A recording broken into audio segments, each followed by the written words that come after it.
ইতিমধ্যে প্ৰায় 5 জেগাৰ অন্তত এইদৰে লৈ অহা হৈছে আৰু তেখেতক কিবা ক'ব নেকি আপুনি কিবা ক'ব বিচাৰিব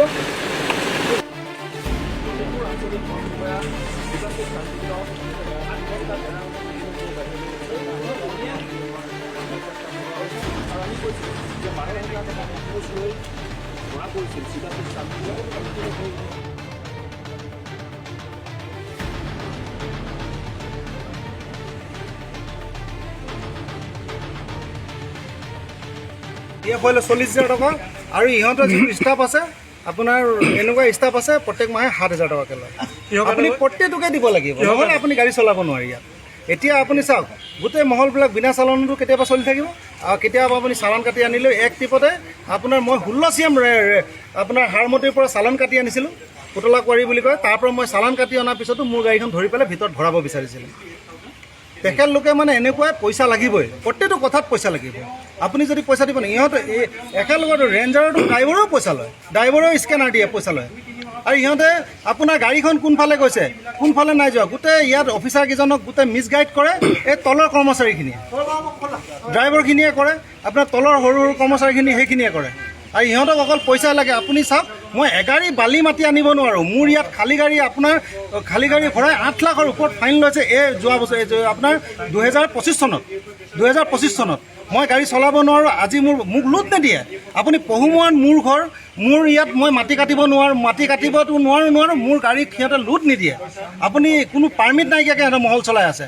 লগত আপুনি চাওক এতিয়া কিমান ডাঙৰ ডাঙৰ মাথাউৰি বনাইছে, কোনো পাৰ্মিট নাই, কোনো মহল নাই। কিন্তু যদি মই মোৰ ট্ৰেক্টৰখনেই হওক বা মোৰ গাড়ীখনে যায়, মোক লোড নিদিয়ে।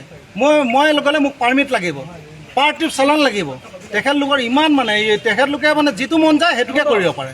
কিবা ডিমাণ্ড কৰে বহুত। মোক মই ৰেঞ্জাৰক প্ৰতি মাহত 30,000 টকা দিওঁ, DFক 40,000 টকা দিছিলোঁ। যিজন মনোজ কুমাৰ গোস্বামী বুলি ইয়াৰ পৰা গ'লগৈ, তেখেতক কোৱাৰ কাৰণে মোৰ গাড়ী চলিব নিদিয়ে, কোনো মহলত যাব নিদিয়ে মোৰ গাড়ী।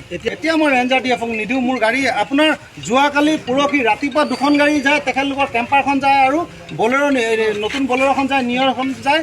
আৰু তেনেকুৱাকৈ আপোনাৰ ডেইলি 3খন 4খন ৰাতিপুৱা গধূলি দুপৰীয়া মোৰ ঘৰৰ আগফালেদি খাৰা থাকে। বৰ্তমান মই যিমান দিনলৈ আহিছোঁ সেইখিনি কথাটো মোৰ মনত এটা অহাও নাই।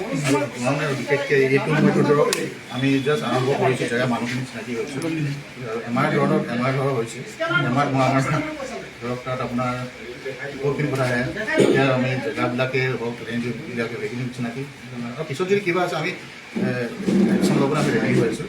আমি সেনেকৈ বৰ্তমান মোক কৰা নাই, বহুত কেইজনে কৈছে, মোক কৰা নাই, বহুতে অভিযোগ তুলিছে যে এমাহ হৈছে মোক কৰা নাই। এইটো আগত কাৰোবাক ক'ব পাৰে, কিন্তু মোক কৰা নাই। আজি ঘটনাটো কি বুলি ক'ব?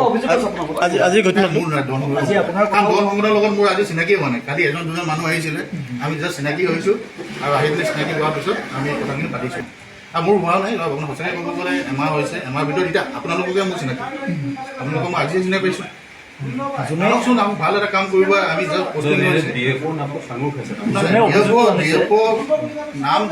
নামটো হোৱা নহয়, DFৰ ডেজিগনেশ্যনটো হ'ব পাৰে, কিন্তু DFৰ নামটো হ'ব। তো এজ এ মই নতুন আহিছোঁ, মই কথাখিনি একো গম নাপাওঁ।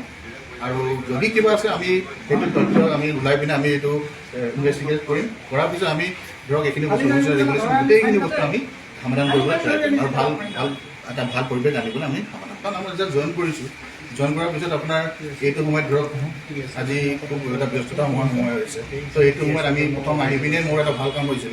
আমি এখন বৰ্ডাৰ মিটিং দিছোঁ DCৰ লগত। এখন মই নিজে বৰ্ডাৰলৈ গৈছোঁ। তাৰপিছত আমি ফিল্ড ভিজিটবিলাক কৰিছোঁ। আমি প্লেণ্টেশ্যনৰ কথা ভাবিছোঁ। আমি এনেকৈ নটিচ দিছোঁ।